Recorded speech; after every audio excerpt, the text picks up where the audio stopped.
Meu objetivo aqui, gente, estou longe de ser um conhecedor de sustentabilidade, mas é casar um pouco o tema inovação, com que eu trabalho já há muitos anos, seja fazendo, seja pesquisando, com sustentabilidade. Porque os dois conceitos, inovação e sustentabilidade, não são mais como eram vistos, como conhecimentos de nicho. Não, são valores transversais que temos que trabalhar nesse mundo de hoje. Não dá mais para aceitar aquela ideia de que inovação é para o pessoal da tecnologia, de que inovação é para o mercado. Não, todos precisamos pensar neste mundo de inovação, como fazer inovação. Seja aquela inovação disruptiva que vai mudar paradigmas, seja aquela inovação incremental com a melhoria de processos que vão facilitar a nossa vida. Eu vou compartilhar aqui agora minha tela. Tenho aqui... Está dando aí para ver aqui meus slides? Beleza. Bom, se fala muito, não sei se vocês já ouviram esse conceito do mundo VUCA, não é mesmo? Quer dizer, é uma abreviação de uma sigla inglesa, da língua inglesa, que foi criada no final dos anos 80 pelos militares que, ao passar do treinamento nos batalhões, quando eles iam para o mundo real, eles se deparavam com o mundo que eles abreviaram como VUCA, ou seja, um mundo muito mais volátil, um mundo incerto, um mundo ambíguo, o que é certo para alguns é errado para outros. O nível de incerteza aumentou muito e é um mundo extremamente complexo, é um mundo que o meu orientador, José Maurício Domingues, diz que é um mundo que a complexidade ela aumenta em progressão geométrica. Se aquilo já era aplicado no final da década de 80, agora, né, com a chamada Revolução Industrial 4.0, que nós vamos falar um pouquinho, isso se intensificou muito. Então, um outro conceito também similar, criado pelo professor Ziauddin Sardar, tem um texto muito bom, que é muito denso, aquele texto para você ler mais de uma vez, chama Welcome to the Post-Normal. Ele fala também deste mundo pós-normal, que o que a gente considerava como normal, naquele ambiente do século XX, não vale mais. E que existe agora uma situação de pós-normal, que é um mundo, então, caótico, incerto e complexo, que demanda da gente nova postura e novas ferramentas. E é bastante disso que eu vou falar agora. Esse conceito de sociedade 5.0, criado então pelo governo japonês em 2015, foi uma resposta à chamada sociedade da Revolução Industrial 4.0. E aqui esse gráfico mostra um pouquinho disso, né? E desculpe aí colocar algumas coisas em inglês, não tive tempo de traduzir, mas eu vou explicar aqui. Então, se nós podemos entender que a sociedade 1.0, aquela sociedade, então, dos coletores e caçadores, evoluiu para a sociedade 2.0, aquela sociedade, então, que adquiriu a inteligência de fazer a agricultura, e depois nós tivemos a evolução para a sociedade 3.0, a sociedade, então, que usando a máquina a vapor, ela pode então automatizar e criar uma produção em série e com isso produzir muito mais riqueza, que foi intensificado com a eletricidade. E depois nós passamos para a sociedade 4.0, a sociedade da era da informação, que está vivendo a revolução digital a partir da década de 50 e 60, principalmente quando duas coisas fundamentais foram inventadas. O computador pessoal, né, com a redução dos chips em processadores muito pequenos, que podiam transformar um computador, o ENIAC, o primeiro computador da história, que foi criado no começo dos anos 50, que era o tamanho de uma sala de 20 metros quadrados, em um computador pessoal, até chegar ao ponto que nós temos hoje, esse supercomputador, que se chama smartphone, que já a partir do iPhone 6, esse computador que nós temos na mão, que se chama smartphone, ele já é mais poderoso a partir do iPhone 6 que o computador que ajudou a levar os homens na Lua em 1969, olha só. Então, com o computador pessoal e a internet, nós alcançamos, então, o que a gente chama da sociedade 4.0. O que os japoneses lá estão falando é que chegamos ao ponto, então, de alcançar um novo nível de tecnologia, e aí essas tecnologias disruptivas que estão aí no meio de nós, que são próprias do nosso tempo, ou seja, Big Data, trabalhar com grandes, massivas quantidades de dados, a inteligência artificial, ou seja, um processo de automação muito mais forte, muito mais complexo do que foi a máquina a vapor, do que a máquina a vapor e a eletricidade proporcionam. O blockchain, essa cadeia, né, de redes, de organização, de blocos, que pode ser aplicada para muitas coisas. Por exemplo, o pessoal está testando a aplicação de blockchain, por exemplo, para certificação digital, e com isso eliminar os cartórios, né, um grande sonho de muitos cidadãos. A internet das coisas agora é uma questão essencial para as cidades inteligentes. Você colocar uma série de chips em semáforos, espalhar pela cidade para o prefeito, o governador, ter uma série de informações e trabalhar com tomada de decisão baseada em dados, a realidade aumentada, a mistura da realidade com realidade virtual e digital, um pouco que nós estamos vivenciando nesse tempo. A nanotecnologia, a computação quântica, gente, que se a gente acha que está tudo muito acelerado, você imagina quando a computação quântica, quando se diz aí que vai chegar muito forte nos próximos 10, 15 anos, que vai acelerar muito, mas muito mais tudo isso daí. Então, com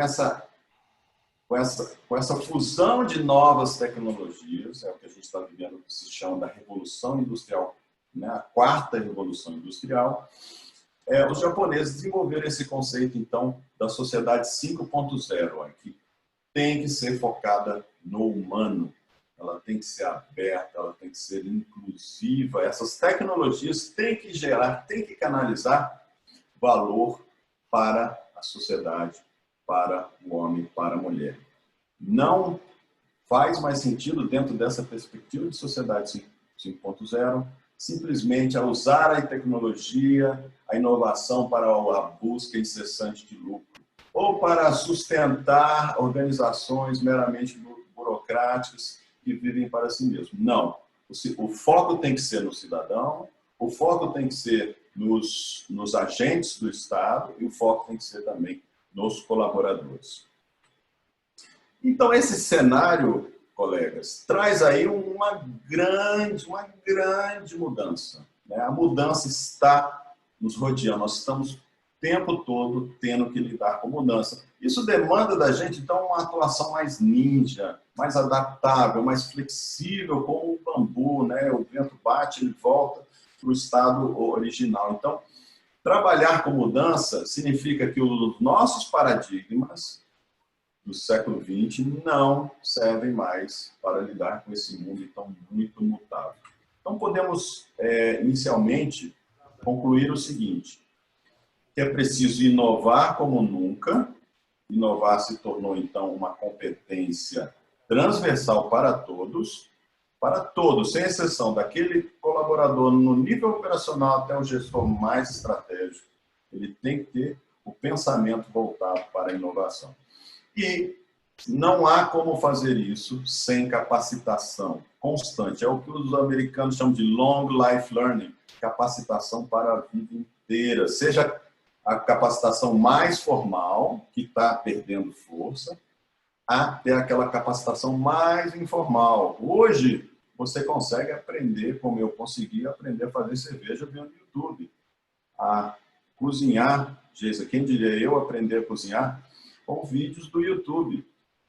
Então, existe uma série de processos informais, YouTube, podcast, lives, de altíssima qualidade de aprendizado, de conhecimentos muito avançados, que têm que ser consumidos pelo profissional do século XXI.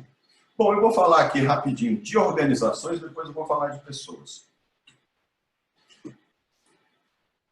Então, vamos falar, claro, de parlamentos, né? Nós temos aí, estamos vivenciando alguns avanços no parlamento digital, na virtualização dos parlamentos. E aqui nós tivemos, inclusive, uma discussão muito boa ontem no Centro de Formação, né, da diferença entre digitalização e transformação digital. Então, o que os nossos parlamentos, e nós temos a honra de ver que Câmara e Senado inauguraram uma era de fazer sessões de plenário virtuais, né, passando à frente e sendo referência mundial, viabilizando um processo emergencial de trabalho para os parlamentares, claro, com restrições, com filtros, mas que mantém o legislativo atuando de maneira importante nesse momento, ao contrário de alguns países que não conseguiram fazer isso, como, por exemplo, os Estados Unidos e o México, sinal muito criticados em relação a isso.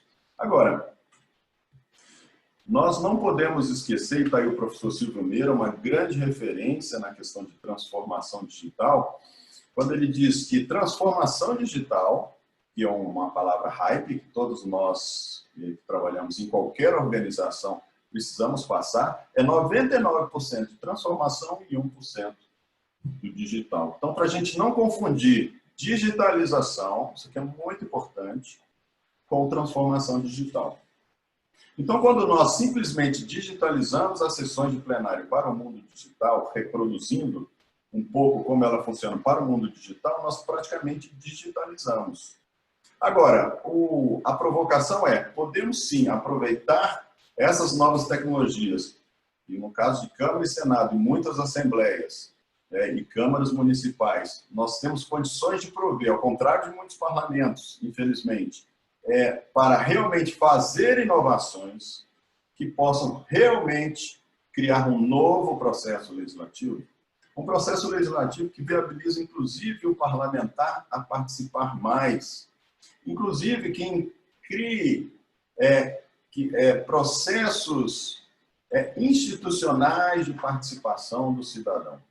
Porque, colegas, nós temos que nos preocupar muito, muito mesmo, com o perigo colocado pelo professor Martin Moore, britânico, e ele fala, olha, nós temos dois perigos hoje na democracia. O totalitarismo, a ditadura, de um lado, e as democracias de plataformas de outro.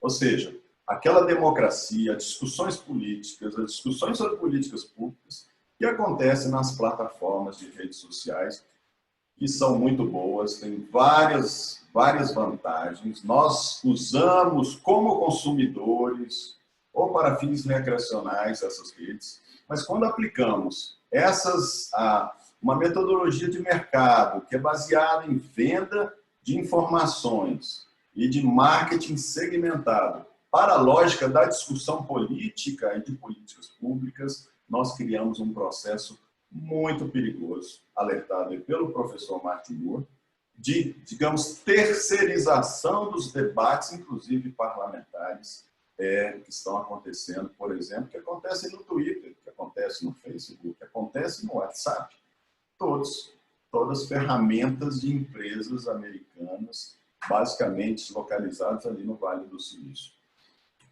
Então, nos faz sempre trazer reflexão de como podemos criar redes e formatos de participação para atrair o cidadão e conectá-lo com o trabalho parlamentar. E, claro, os tribunais de contas sempre participando desse processo, eu vou explorar isso um pouquinho.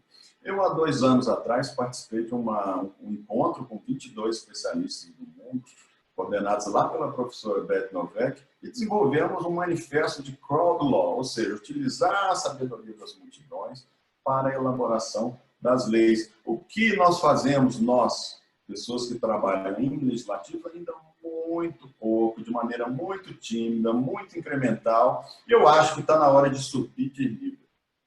Nós vamos dar algumas ideias nesse sentido. Um outro aspecto importante que a gente tem que avançar bastante para fortalecer as nossas instituições, manter a força institucional da rede legislativa, é de que nós precisamos conhecer mais o que o cidadão quer, quais são suas preferências sobre os temas de políticas públicas. Há vários dados que entram aí pelas casas legislativas, mas a gente ainda não organiza como deveríamos organizar de maneira a ter uma gestão de Big Data. E, por exemplo, canalizar sempre aquele cidadão que entra para, por exemplo, discutir um assunto de interesse, por exemplo, proteção aos animais, uma audiência pública interativa, por exemplo, no Senado, que ele possa, quando tiver algo similar votando na Câmara, ele ser avisado, para ele entender quem são os deputados, senadores que estão interessados nesse assunto. Então, há muito que avançar nesse sentido. Por quê? Porque é isso que todas as organizações inovadoras estão fazendo. E esses dados sobre a capacidade de entender o que o cidadão quer sobre política pública, o Facebook consegue atender e vende isso caríssimo. Então, olha só, nós temos empresas que são muito importantes, como eu disse, do ponto de vista de consumidor. Agora, do ponto de vista de cidadão, isso é muito perigoso. E esse processo está em pleno curso, está muito adiantado, inclusive. E aqui o nosso professor lá, o Thomas Maloney, ele é o diretor do Centro de Inteligência Coletiva lá no MIT, ao qual eu participo como pesquisador afiliado, praticamente à distância. Ele tem essa visão de que nós temos que juntar duas coisas muito importantes. Que é impossível pensar numa organização do futuro, seja qual for, privada ou pública, seja legislativo, judiciário ou executivo, sem juntar essas duas coisas, a inteligência coletiva, ou seja, você trabalhar em rede, com os colaboradores externos e internos, somado à inteligência artificial, que tem enormes benefícios. Vamos falar um pouquinho dessa inteligência artificial, que é uma grande hype no momento. Então, por exemplo, a McKinsey, que é uma grande órgão de consultoria sobre vários temas, ela diz que cerca de 80% das atividades profissionais do mundo podem ser automatizáveis. Se nós podemos colocar robôs para fazer atividades que estressam o ser humano, que o ser humano não vai fazer tão bem, o ser humano não foi feito para fazer atividades padronizadas, repetitivas, isso não agrega valor, isso é cansativo.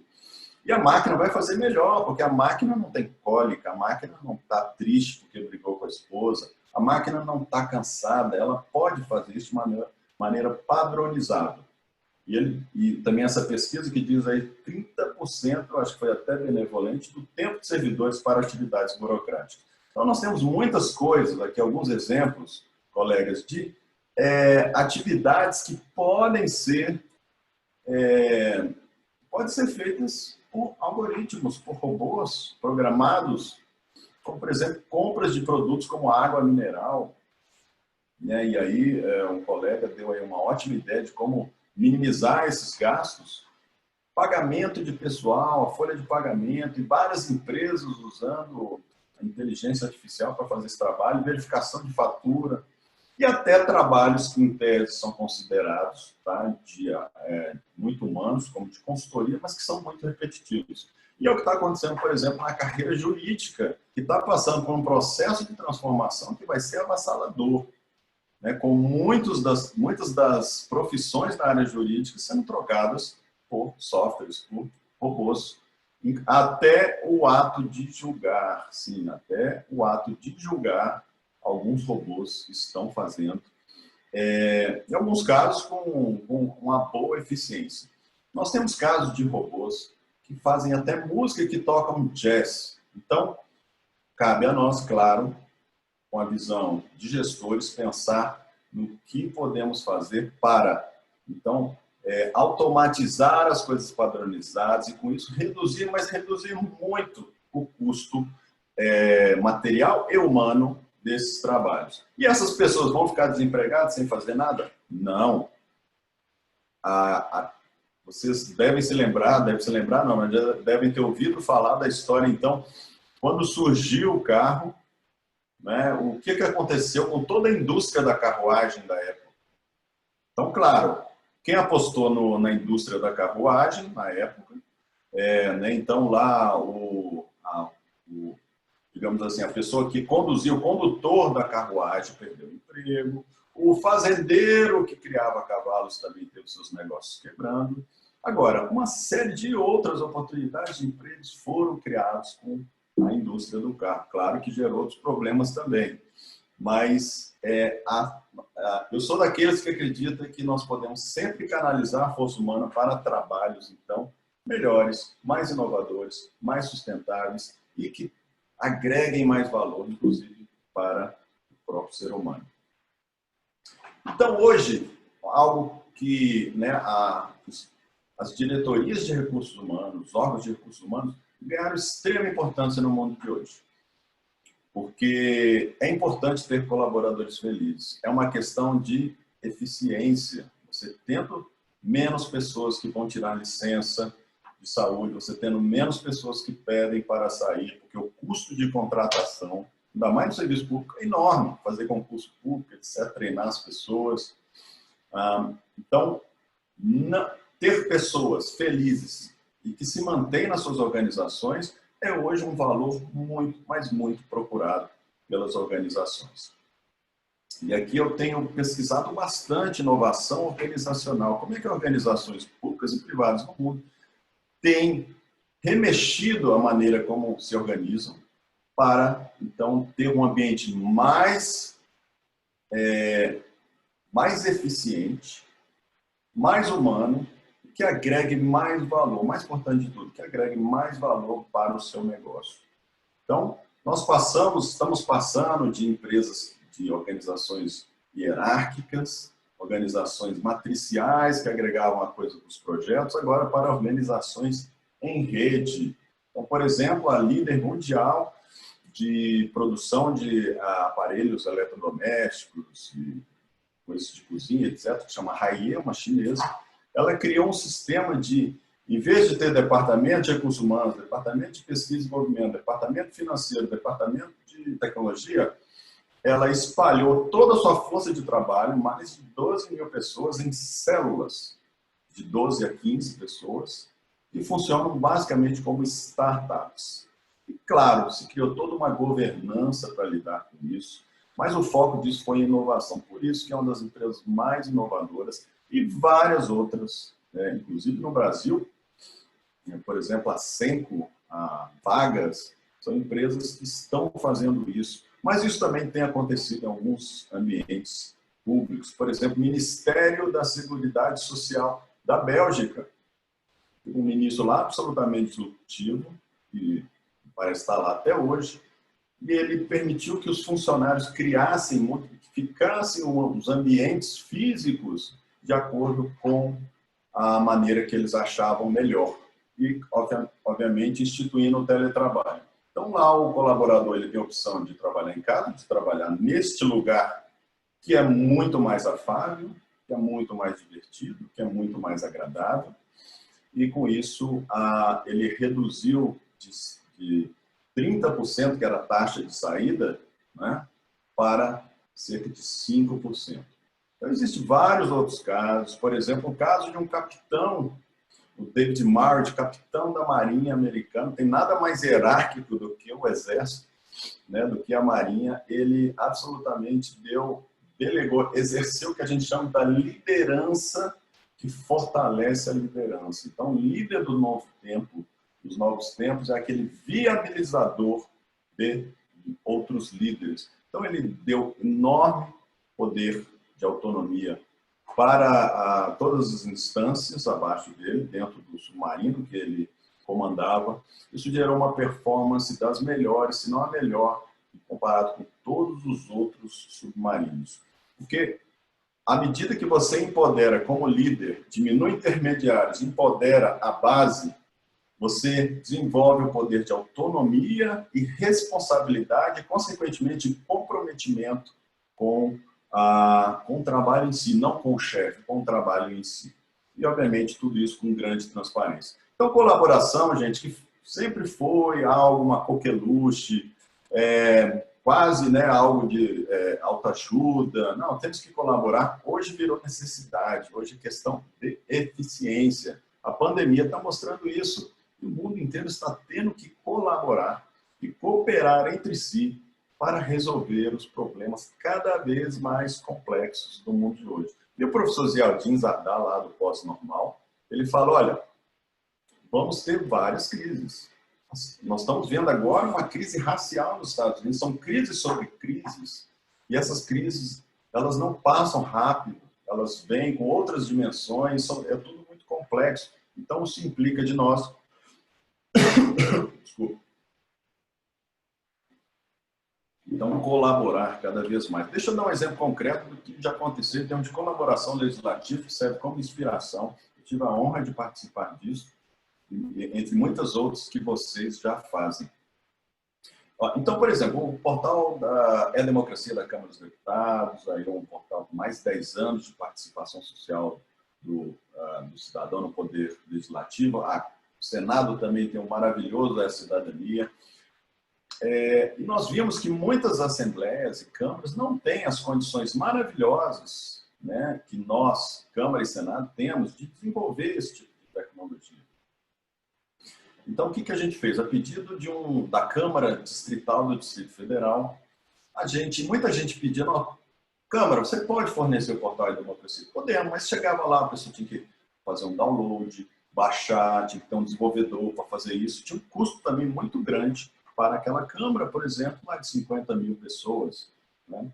Então, nós trabalhamos um modelo e aí fizemos uma parceria com o Senado, por meio do seu programa Interleg, um programa fantástico, né, que congrega mais de 1.500 câmaras e assembleias, uma rede de colaboração, e fizemos essa parceria, então, Câmara e Senado, e viabilizamos o portal E-Democracia de um jeito muito, mas muito simplificado, né, que o presidente da Câmara Distrital não precisa pedir favor para nenhum dos presidentes ou tramitar um processo para pedir isso. Não. Ele manda simplesmente um e-mail para a equipe do Interleges e a equipe do Interleges manda o link do E-Democracia, vamos dizer assim, em rede, para que aquela Câmara instale o portal E-Democracia, mudando o nome, inclusive, colocando a cara, a bandeira da cidade, tá? Não precisa ter um nome, não precisa dar crédito nenhum, nem a Câmara e Senado, mas em questão de um dia, ele já tem isso funcionando e viabilizando essa ferramenta para todo mundo da comunidade, tá? Gente, deu muito trabalho para a gente fazer isso. Foi muita burocracia. E aí uma primeira provocação é como é que nós, e aí eu sei que os gestores que estão aqui são muito sensíveis a isso, como é que nós podemos facilitar a viabilização desses processos de rede, com menos convênio para cá, burocracia, troca de ofício, de maneira que automaticamente, quase que automaticamente, ou de maneira autônoma, as câmaras e todo mundo que trabalha na rede, Tribunal de Contas também, né, possam usufruir desse compartilhamento de recursos. Estamos falando disso, de compartilhamento de recursos. As organizações mais ricas, com mais recursos, tendo condições de ajudar as que não têm. Agora, é importante desburocratizar esse processo, que foi um exemplo. Então, aí está tudo liberado e outras várias entidades também utilizam o portal da democracia. Vamos falar aqui um pouquinho de pessoas. Estou com tempo ainda, Geisa? Tá, deixa eu dar uma corrida aqui. Como deve ser, então, colegas, o agente público do século XXI? Como eu disse, estou fazendo aqui um trabalho basicamente de curadoria de algumas ideias nesse curto espaço de tempo. Mas vamos focar agora no parlamentar, né, que eu acho que é um agente muito importante. Nós fizemos aqui no Centro de Formação, nós temos aí um programa de mestrado, fizemos uma pesquisa com os gabinetes, uma pesquisa recente, ela está em curso. Eu vou adiantar aqui em primeira mão alguns achados, alguns resultados parciais, tá? Lembrando que isso é provisório, que a gente ainda tem que quantificar esses dados. Colocamos um questionário para mais de 150 gabinetes. E alguns resultados, tá, bem interessantes já colam aqui para a gente entender o que está acontecendo com o parlamentar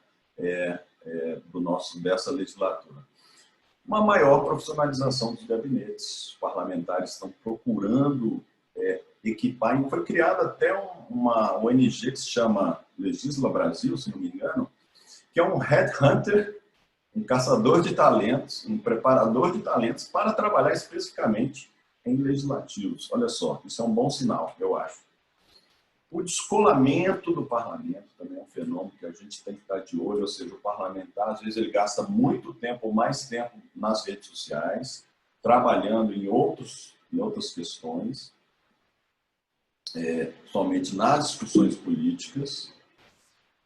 A virtualização da política, ou seja, a política cada vez mais virtual, ela sendo feita, então, nas redes sociais e com instrumentos digitais. Uma ênfase mais forte no discurso do que na ação. Não quer dizer que não estão fazendo muitas coisas, estão, mas muitos parlamentares entendem que no tempo de hoje, no mundo de hoje, nós temos que trabalhar, eles têm que trabalhar muito a narrativa pública de redes sociais, incessantemente. Para isso, precisa ter equipe. E a existência do chamado controle social 4.0, que eu vou mostrar um exemplo aqui. Um entendimento e um monitoramento profundo do que o parlamentar está fazendo.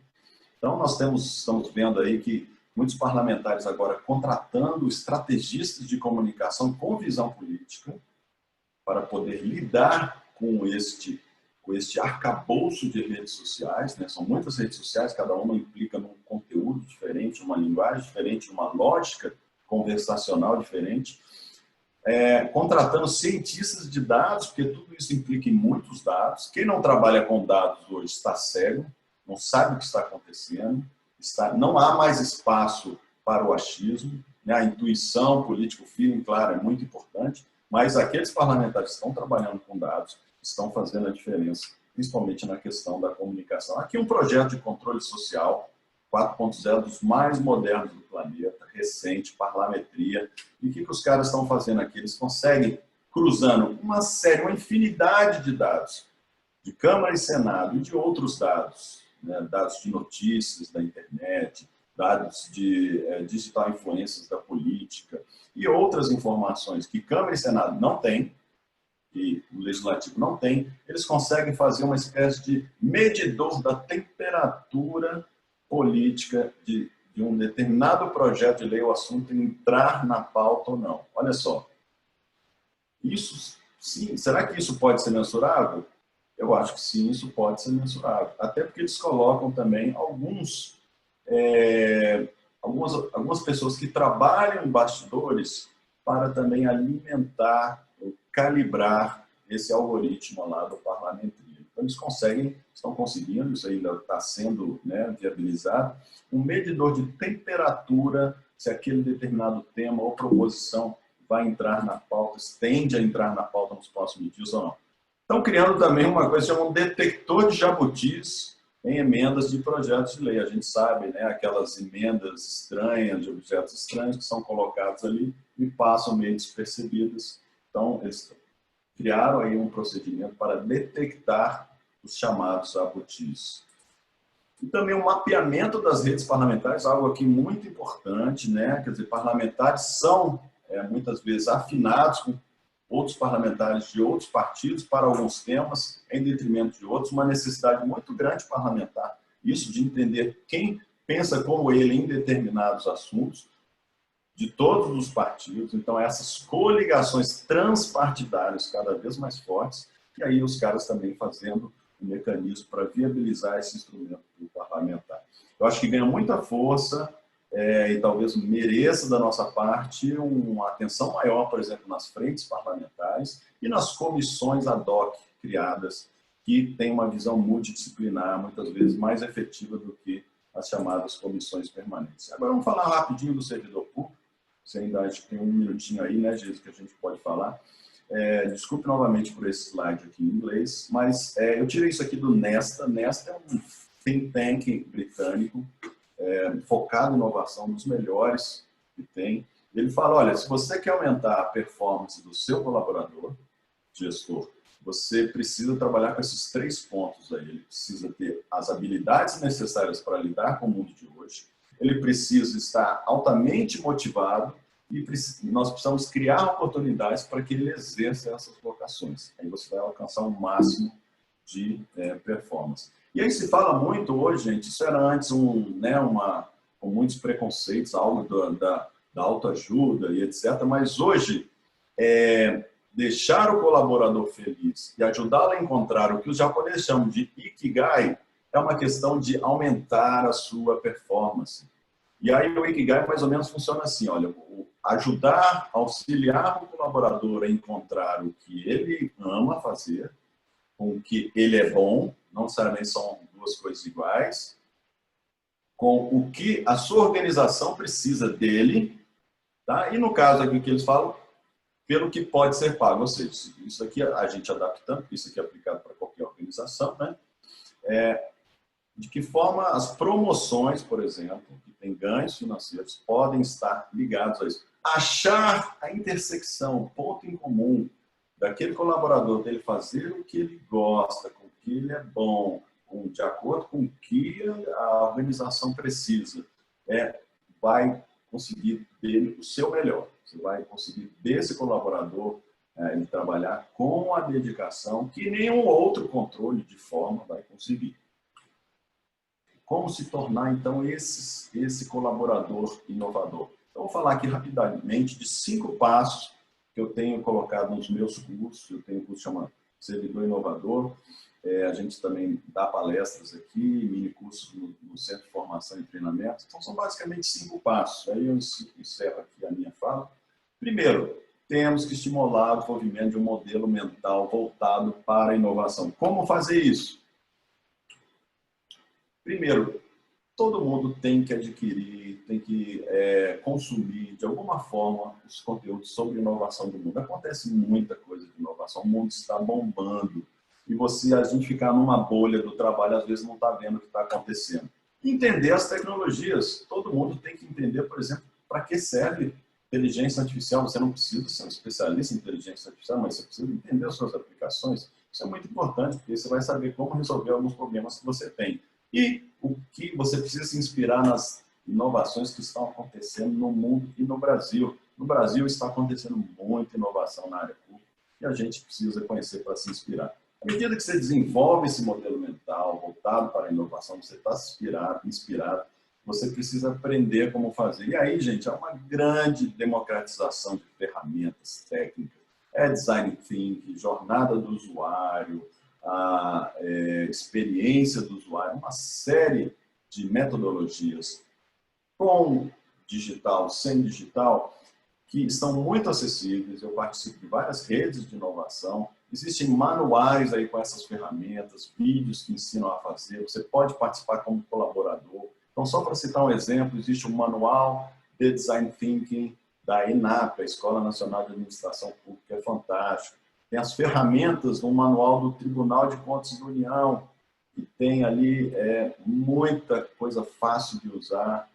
Tem aí grandes inovadores no Tribunal de Contas da União, todo um trabalho que o tribunal tem feito por meio do seu laboratório de democratizar essas ferramentas. À medida que você sabe como fazer, que você desmistifica a inovação, você entende que a inovação é acessível para qualquer um, você não precisa ser uma pessoa criativa, genial, ou ser da área da tecnologia, não, que qualquer um pode e deve fazer, você precisa desenvolver, então, entender o que está faltando para você, em termos de competências.